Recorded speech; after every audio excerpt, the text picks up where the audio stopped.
Bonjour à tous, pour ce podcast, je me trouve à Cabourg, au sein de l'établissement scolaire Saint-Louis.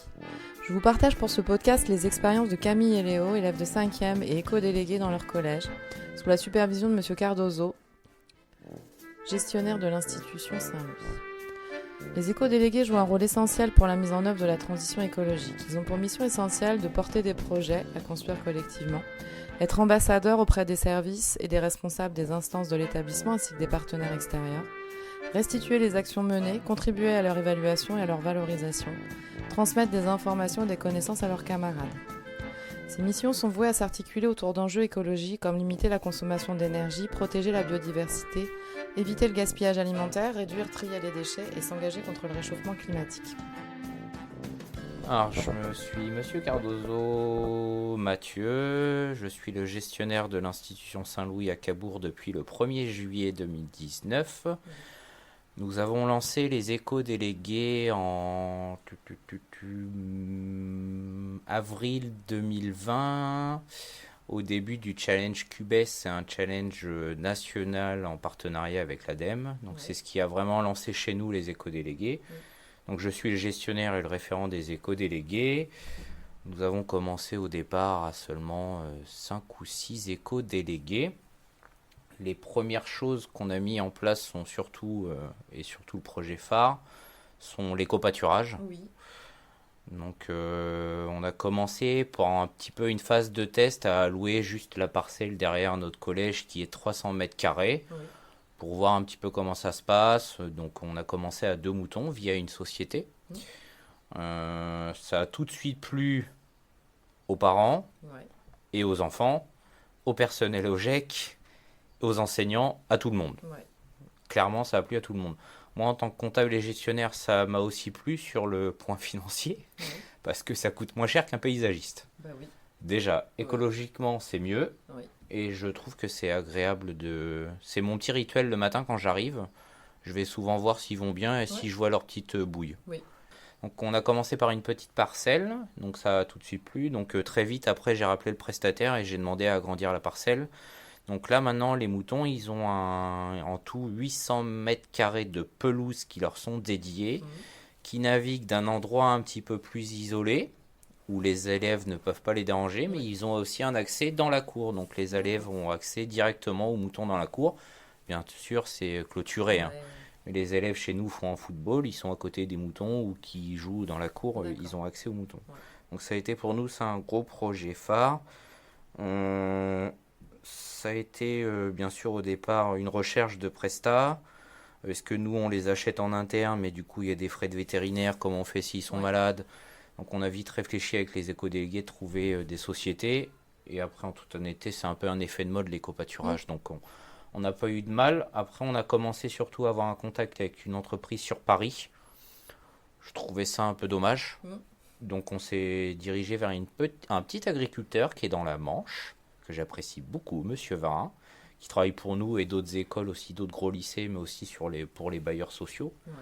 Donc il est vraiment local, donc il vient, les moutons sont là de septembre au 15 décembre, après ils repartent à l'étable, à la ferme, ils nous les redéposent en avril, et ils repartent à la fin de l'année scolaire, début juillet, et ils reviennent en début septembre. Okay. Donc ça a été un gros projet phare. Justement, l'idée à mon prestataire de venir faire un petit peu en fin d'année une tonte. Qui viennent faire un petit topo, faire un petit événement à 15h35 à la cour. Ceux qui veulent, les élèves viennent voir. Et surtout, moi j'ai eu justement le privilège de voir ça quand il vient les chercher et quand il n'y a plus personne au collège. Du coup, il vient avec son chien de berger. Ah, oui, c'est intéressant. Et j'ai des vidéos et c'est vraiment très très chouette. C'est un border collie, c'était impressionnant.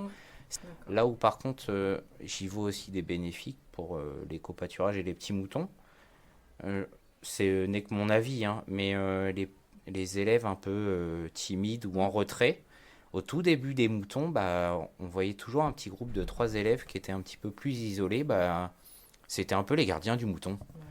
C'était vraiment les gardiens, ils restaient tout le temps à côté d'eux. Dès qu'il y avait le moins de soucis, ils couraient dans mon bureau. Monsieur Cardozo, il a perdu un peu de laine. Ou Monsieur Cardozo, il est bloqué avec les ronces. C'était vraiment les gardiens. Mais ça leur faisait une petite présence à la récré, peut-être un peu aussi les rassurer.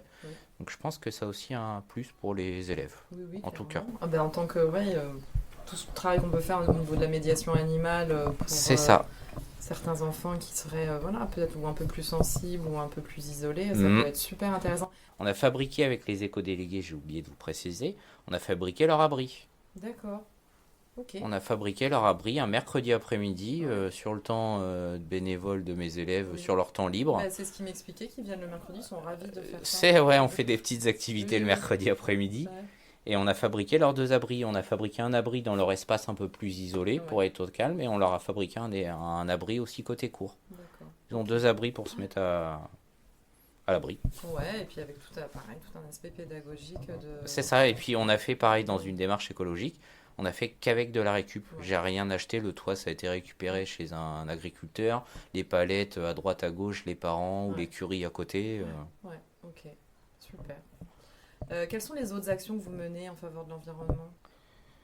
On a fait un concours. La base de notre ouverture aux éco-délégués a été Challenge QBS. Ce Challenge QBS, c'est un challenge national. C'est plus une démarche, à la base écologique, mais surtout d'économie d'énergie. Oui. Donc on s'est porté un petit peu sur le choix de faire des économies électriques, surtout dans la conjoncture actuelle. Donc dans un premier temps, on a fait le bilan des locaux, savoir si on était équipé de LED ou pas. Par chance, c'est un collège qui est récent, nous on était équipé à 70-80% de LED. Donc on a fait un dernier investissement pour être équipé de LED partout, donc ça déjà ça a été une bonne chose. Mais surtout avec les éco-délégués, on a fait un concours d'affichage d'éco-gestes. Donc c'était ça il y a 2 ans. Donc j'ai dit aux éco-délégués, à tous ceux du collège qui le souhaitaient, de me remettre des affiches, ils avaient 15 jours pour me les faire. Ouais. Et on a élu 2 affiches qu'on a fait imprimer par vraiment une société publicitaire en impression de bonne qualité. Je voulais pas aux gagnants imprimer ça à la photocopieuse en couleur. Je trouvais ça plus valorisant de faire ça par une boîte et que ça soit propre. Et du coup, ces 2 affiches-là sont affichées dans chaque salle de cours. Ok, d'accord. On a fait ça. Qui sensibilise, des affiches qui sensibilisent sur les éco-gestes, par exemple, réutiliser les feuilles de brouillon au lieu de les jeter, les mettre de côté. Dans chaque salle de cours, on a une bannette. D'accord. Comme ça, les élèves vont servir quand ils ont besoin d'un brouillon. Par exemple, même les enseignants, quand ils ont loupé une copie, ça va dans une bannette. Après, c'est transféré en salle de cours pour réutilisation. Et on a aussi une affiche qui a été faite pour nos élèves que je trouve assez mignonne. Sur la phrase où il est inscrit « Il faut couper le courant entre les ampoules, mais pas entre nous ». Et j'ai trouvé ça très mignon. Chouette, et elle est plutôt très jolie en termes de visuel en plus. Donc ces 2 affiches-là sont vraiment affichées dans chaque salle de cours. Okay, d'accord. On a fait aussi, pareil, sur un temps d'après-midi, en lien avec les éco-délégués, on a une problématique sur les déchets alimentaires et le tri à la cantine. Alors il faut savoir que nous, on n'a pas... C'est une liaison froide. Donc nous, c'est du réchauffé. Oui. Donc on n'a pas d'épluchure, on n'a rien. C'est vraiment la nourriture arrive prête à être réchauffée et consommée. Donc on a fait faire un peu pareil avec un bénévole et les éco-délégués un mercredi après-midi. On a fait un meuble sur mesure pour optimiser un peu le tri à la cantine parce que ça manquait d'espace. Et on a aussi fait avec les éco-délégués des grosses affiches A3 de ce qu'il faut mettre dans la jaune, ce qu'il faut mettre dans la noire. Et malgré les grosses affiches ou autres, je vous avouerai que je sèche un petit peu comment je peux faire rentrer les bonnes démarches malgré les affichages au-dessus, un meuble fait sur mesure pour que ça soit le plus... On fait au mieux, mais c'est vrai que je pense que ça vaudrait le coup de faire une sorte de... Pourquoi pas dédier un... Faudrait que j'en parle à la direction, mais de faire une sensibilisation le midi, mais à tout le collège, faire des stands. Je pense que ça peut être une bonne chose. Je sais que mes éco-délégués seront de la partie en plus et hyper motivés. Mais les sensibiliser, je pense qu'il faudrait qu'on... Ou passer, pendant un moment, je pensais à passer dans chaque salle de cours. Avec 2-3 éco-délégués, faire un petit topo de 5 minutes, leur expliquer, leur demander d'être plus vigilants, de faire attention, que c'est important, avec les éco-délégués. Ça va être quelque chose qu'il faudra qu'on mette en place prochainement. Oui, je pense que c'est important parce que c'est ce que je leur expliquais. Après, la mise en place, elle est importante, intéressante, mais il faut les accompagner, il faut accompagner au changement de comportement. Et ça, on le sait que... On s'est peut-être dit en faisant ça avec les éco-délégués qu'on avait affaire à des adultes Donc en faisant de l'affichage un beau meuble, on s'est dit que ça allait Non, couler mais de avec source. les adultes, ça marche pas non plus. Je l'ai appris à mes dépens. En tant que comptable, j'étais pas prêt. Il faut vraiment les accompagner plus. Oui, oui, oui. Limite, ça, je me suis aussi fait la réflexion.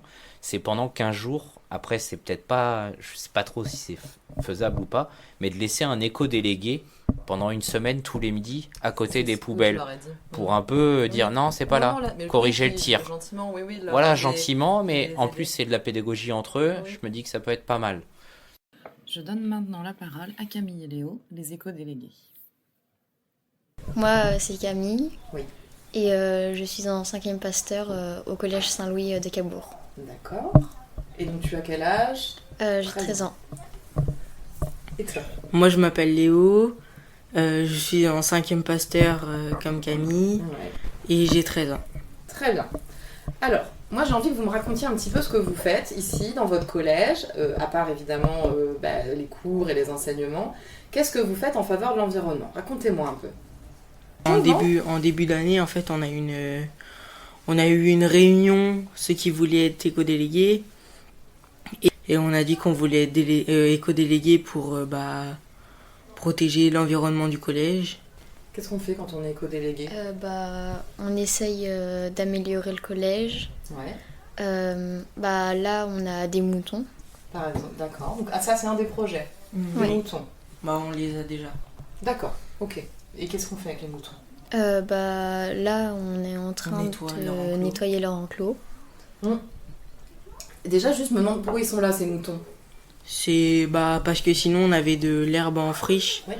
Du coup on les utilise pour qu'ils nous font de l'herbe en même temps et puis pour avoir un peu d'animation dans le collège. D'accord. Et puis comme ça évite, j'imagine, d'utiliser une tondeuse et de Ouais. l'essence et, C'est ça. et voilà. Ce qu'on était en train de faire tout à l'heure, on enlève les chardons, tout ce qui peut les déranger Sur la... sur la cour. Enfin Là sur où ce ils qu'il y a oui. Parce que les chardons, ils aiment pas ça. Non, ça mange pas les chardons les moutons, que Non. l'herbe. Ils mangent pas les chardons, ok. Donc qu'est-ce que vous faites pour enlever ces chardons, par exemple? Vous les enlevez à la main? À toi. Là, on a mis du vinaigre. D'accord, du vinaigre. Oui. Et ça fonctionne, ça? Oui. Vinaigre et gros sel. Ok, et ça les... Et moi j'étais avec la ratisse. Ouais, On ouais. essaye de faire plein de choses dans le collège. L'année dernière, j'ai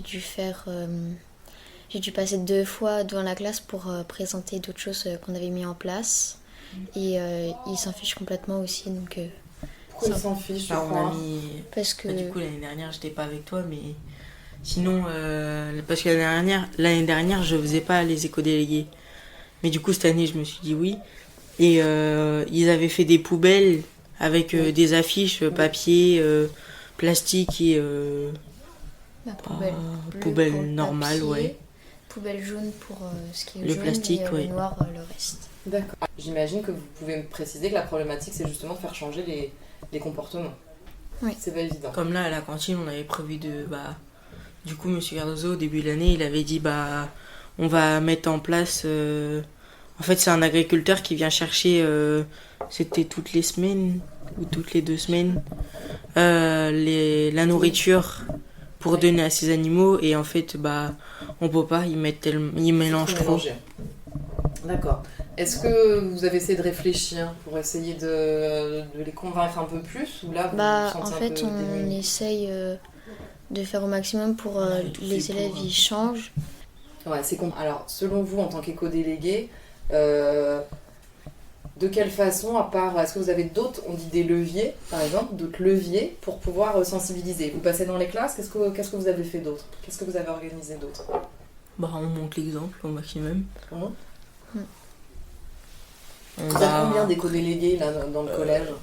Là, je une crois trentaine. cette année, on doit être 18. D'accord, ok. Ouais avec le Là, l'année dernière, on est allé à l'Accor Arena de Paris. Ouais, ah oui.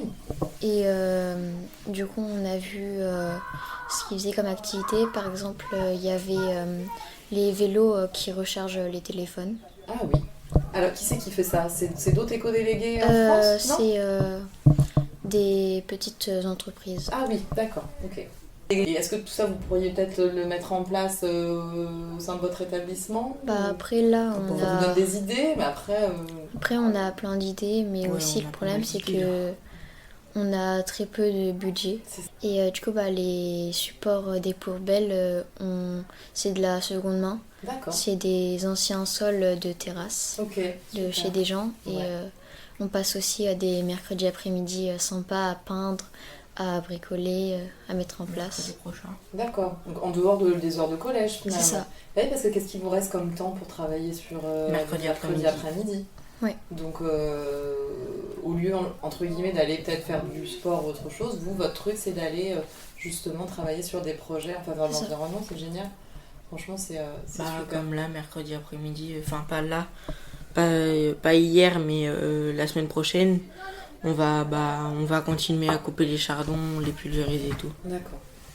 Donc, malgré toutes ces difficultés, vous continuez. Est-ce que pour vous, c'est important Non. Non. En fait, on a envie de continuer parce que on fait aussi une autre activité à côté avec notre prof de pastoral où là, demain, on va faire notre première vente. Parce qu'en fait, on a vu une vidéo sur le Cambodge Ouais. où on voyait les enfants soirée d'enfants. de même de 3 ans qui travaillent dans des déchetteries Ouais. pour trouver de la nourriture. Ouais. Et on est Léo, moi et, Là. une autre amie à nous qui s'appelle Lula, où en fait on a envie de parrainer pour leur donner de l'argent pour améliorer. Parce qu'en fait, ceux qui sont allés là-bas, c'est 2 retraités. Oui. Et là-bas, ils les Surnommés appellent papy et papy et mamie. Ouais. Parce que c'est un peu leur sauveur. Bah oui. Et ils sont à peu près à 1200 élèves, je crois, sauvés. D'accord. Et en fait, ils ont dit aux gens, si vous mettez votre enfant à l'école, et on vous donne un sac de riz par semaine. Ok. Et du coup, ce que ça fait, voilà. Elle s'appelle comment cette association, vous vous rappelez? Pour un sourire d'enfant. D'accord, ça me dit quelque chose. Donc ça, c'est un beau projet, ça vous inspire, ça. Et du coup, Ouais. demain, oui, notre première vente, ça va être demain. On fait pour l'instant, on a fait des gâteaux que nous, ceux qui font la pastorale le midi. On a fait que des gâteaux nous et après on est aux distributions. Ouais. Pour déjà savoir combien ça va nous rapporter pour parrainer. Nous, on est quand même bien ici. Mais quand on voit des reportages comme ça nous touche. Bien sûr. Parce qu'en fait, on voit que ils n'ont pas la même chance que nous déjà d'avoir un toit. Tout à fait. Ouais. Et d'avoir à manger tous les jours. Ils ont acheté une maison avec un grand jardin et ils ont fait tout un... je sais pas comment on peut dire, un centre d'activité. Oui, c'est ça. Ils ont mis des balançoires et tout. Ouais.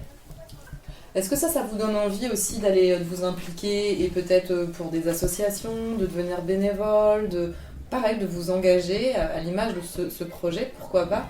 Vous êtes encore jeune, mais c'est possible de monter une association et pourquoi pas de travailler pour l'environnement ou pour les enfants envers Moi, les autres. après, ça m'a toujours choqué de voir les gens dehors. Et du coup, quand j'en parlais à ma mère, j'ai dit est-ce qu'on peut aller lui acheter quelque chose? Ouais. Du coup, on allait à la boulangerie chercher un croissant et tout, et on allait lui donner du courage. Ben oui, je trouve ça super ce que vous faites. Si vous aviez un budget illimité, qu'est-ce que vous pourriez faire? Est-ce que vous avez déjà des idées de ce qui pourrait au moins fonctionner et impliquer vos camarades dans ce projet? Là, on a un projet, mais c'est pas sûr qu'on va l'avoir cette année, peut-être les autres années. Qu'on mette des plantes dans les classes. Oui. Le problème... Pour diminuer la chaleur des plantes. Et réduire le taux de carbone dans les classes, je pense que ça peut aussi amener aussi à assainir un peu le... Et du coup, ça voudrait dire que pendant les vacances, on les amènerait chez nous pour qu'on continue à les entretenir, à les arroser. D'accord. Eh ben, c'est super. Et si vous aviez un message à faire passer à vos camarades Ils prennent plus soin déjà des locaux du collège, de l'environnement, des locaux du collège, et qui fassent plus attention aux poubelles pour même en général. Oui. parce que faut quand même qu'on arrive à faire parce que quand on voit des fois l'après-midi en début d'après-midi, là les cuisinières quand elles ressortent avec un sac de nourriture entier. Ouais. Et pareil pour le gaspillage, tu veux dire, et pour tout ça. Ouais, donc il y a un gros travail à faire. Ouais. Donc vous avez du boulot. Oui. Je pense que moi je vous conseille c'est d'avoir le plus d'alliés possible au sein du collège, c'est-à-dire avec les autres éco-délégués, puis d'aller chercher de la force en fait auprès de vos camarades pour pouvoir persuader ceux qui sont un peu plus réticents et pour pouvoir leur expliquer que la protection de l'environnement ça passe par leur environnement direct quoi, et le collège en fait. Comme à la maison et comme... Il vous faut du courage, hein, je vous sens super volontaire, mais voilà, c'est ça qui est compliqué. Changer les comportements, je pense que vous vous en rendez compte, c'est très difficile même quand on a votre âge. C'est encore plus dur quand on est adulte. On avait vu il y a pas très longtemps où maintenant ils font des boîtes où on met les épluchures pour que ça fasse un compost, mais à l'intérieur et ça sent pas. Oui. Et c'est des petites enseignes qui font ça. Oui, mais oui, ça peut Puis être en plus, intéressant. ça peut être intéressant parce que après, dans les projets, on a prévu de faire un potager. Oui. Donc ça peut être intéressant pour avoir de la terre pour le potager. Pour potager, clairement. Merci beaucoup en tout cas pour votre implication en faveur de l'environnement. Continuez, accrochez-vous. Hein. C'est pas évident, mais on a besoin de personnes impliquées comme vous pour faire bouger les mentalités. Donc un grand bravo. Merci.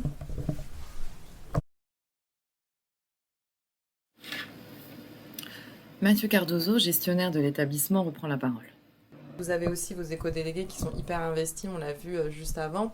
Maintenant, pour mettre tout ça en place, quels sont les freins justement, quelles sont les problématiques et comment vous avez réussi à les contourner ou pas Voilà, est-ce que vous pouvez nous expliquer J'ai plusieurs problématiques. La première pour moi c'est le manque de temps.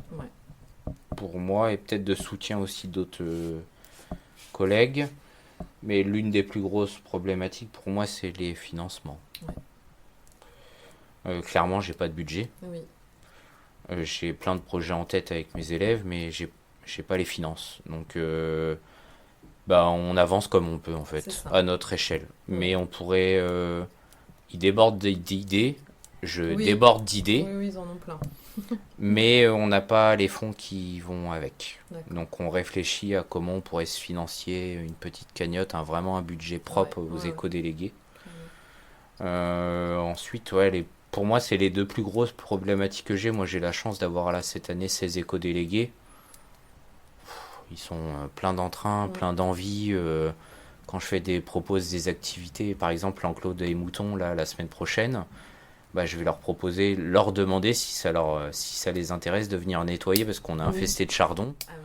Donc on va les enlever, on a déjà passé un peu de produits écologiques pour les neutraliser. Mais du coup, mercredi prochain, je vais demander à mes éco-délégués de venir m'aider. J'ai aussi, du coup, c'est comme ça aussi que je compense un petit peu ma problématique. C'est que de temps en temps, je leur délègue et je leur fais totalement confiance. Par exemple, ce matin, ils avaient un trou d'1 heure, 3 de mes élèves. Ils ont été dans l'enclos, je leur ai laissé... un vaporisateur, une bêche, ils ont fait le nécessaire, je les ai accompagnés au départ, je venais les voir toutes les 10-15 minutes, mais du coup je compense un peu avec ça, je leur délègue et je leur laisse un petit peu d'autonomie. Ce qu'on peut dire, c'est peut-être en faire ressortir les bénéfices associés à ces projets, c'est ça, c'est déjà l'autonomie que vous leur proposez d'acquérir, et quoi d'autre peut-être Alors j'essaie moi surtout, c'est un peu ma vision des choses, mais je suis pas un expert en pédagogie, c'est que mon point de vue personnel.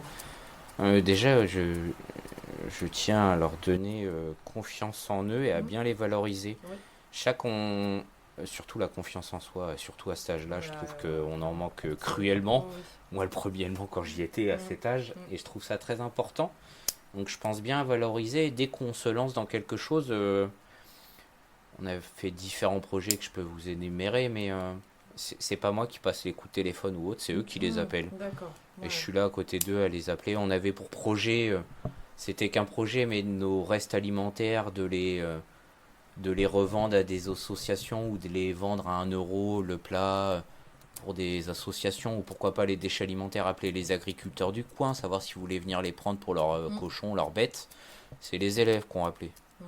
Ah ouais. Ils étaient un petit peu en panique au premier bip bip, et puis après ils ont pris le pli et ça a été une bonne chose.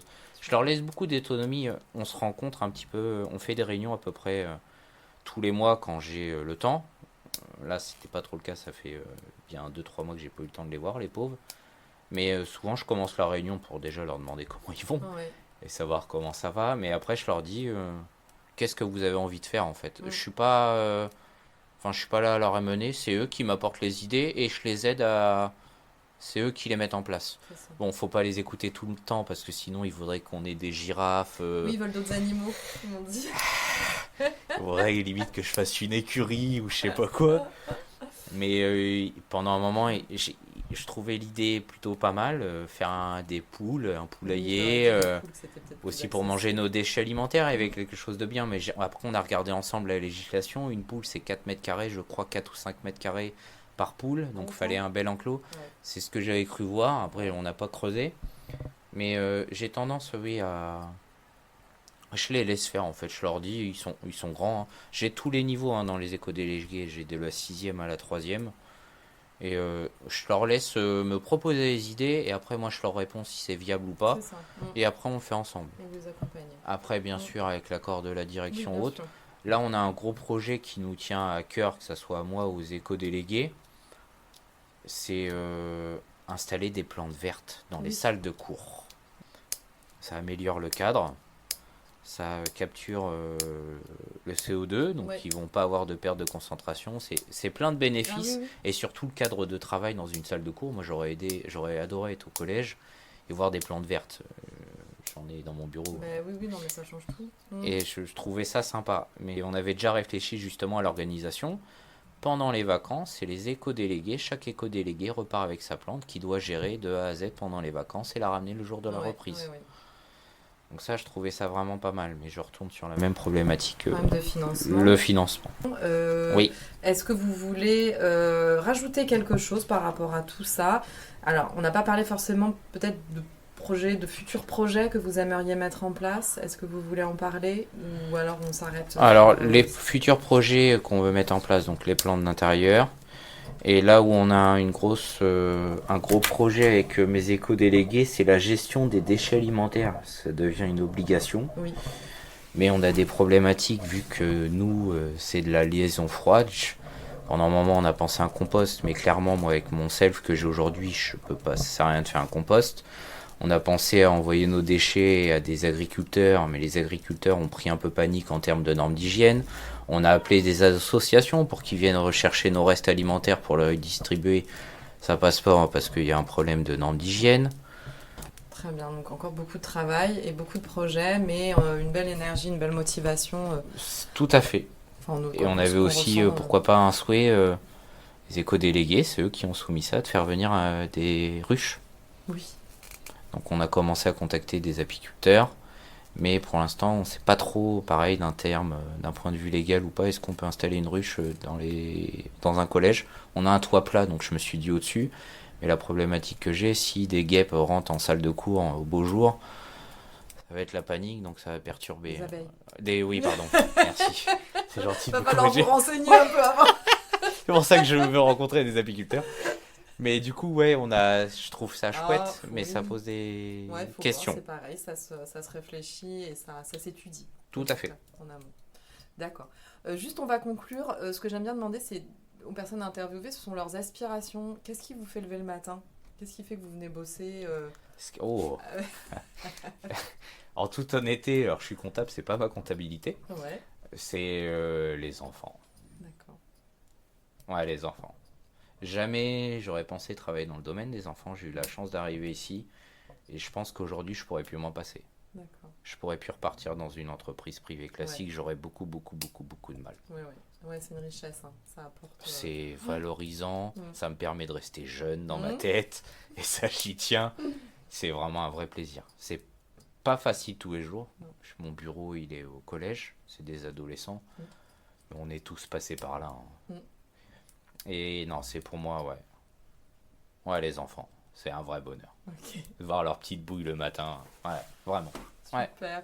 Merci beaucoup en tout cas. Merci et à puis vous. je vous souhaite une belle continuation dans tous vos projets. Merci beaucoup. J'espère que cet épisode saura vous inspirer. Merci beaucoup à Mathieu, Camille et Léo pour votre implication en faveur de l'environnement au sein de votre établissement. Les éléments retenus lors de cet échange. Les difficultés de changer les comportements.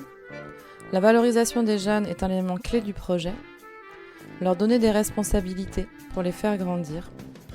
Et il faut s'entourer pour pouvoir avancer. Vous retrouvez tous les épisodes sur vos plateformes habituelles. N'hésitez pas à vous abonner. Besoin de valoriser votre projet par un podcast? Vous pouvez me contacter par mail à charlotte.nivelet@apogée-du6ess.org. À très bientôt.